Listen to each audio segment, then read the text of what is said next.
कराची के मुख्तलिफ इलाकों में रेंजर्स और पुलिस ने मुनशियात फरोशी में मुलव्वस 2 मुल्जिमान को गिरफ्तार कर लिया है। मजीद जानते हैं डॉन न्यूज के नुमाइंदे मोहम्मद बिलाल खान से। जी मोहम्मद बिलाल, बताइएगा मुल्जिमान से क्या कुछ बरामद किया गया? जी बिल्कुल, देखिए पाकिस्तान रेंजर्स और कराची पुलिस की मुश्तरका कार्रवाई जो है वो सामने आई है। इंटेलिजेंस बेस पर ये कार्रवाई लासी पाड़ा और नाजाबाद के इलाके में की गई है। कार्रवाई के दौरान मंशियात फरोशी में मुलव्वस 2 मुल्जिमान को गिरफ्तार किया गया है। पाकिस्तान रेंजर्स की जानिब से ये बताया गया है कि गिरफ्तार मुल्जिमान के कब्जे से मुनशियात, 3 मोबाइल फोन और नकदी बरामद की गई है। कार्रवाई के दौरान गिरफ्तार होने वाले मुल्जिमान की शनाख्त सैयद नूर बख्श उर्फ बच्ची और मोहम्मद कामरान के नाम से हुई है। दोनों मुल्जिमान को जो है वो कानूनी कार्रवाई के लिए पुलिस के हवाले कर दिया गया, जबकि इनका मजीद क्रिमिनल रिकॉर्ड भी चेक किया जा रहा है। जी मोहम्मद बिलाल अपडेट कर रहे थे, आपका बहुत शुक्रिया।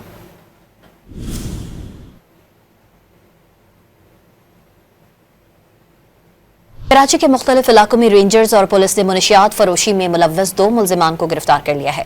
मजीद जानते हैं डॉन न्यूज के नुमाइंदे मोहम्मद बिलाल खान से। जी मोहम्मद बिलाल, बताइएगा मुल्जिमान से क्या कुछ बरामद किया गया?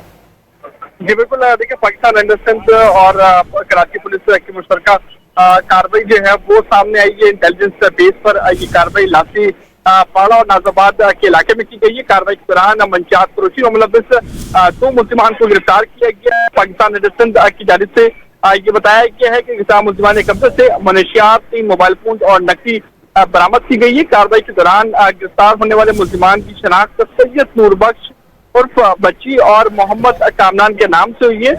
दोनों मुल्जिमान को जो है वो कानूनी कार्रवाई के लिए पुलिस के हवाले कर दिया गया, जबकि इनका मजीद क्रिमिनल रिकॉर्ड भी चेक किया जा रहा है। जी मोहम्मद बिलाल अपडेट कर रहे थे, आपका बहुत शुक्रिया।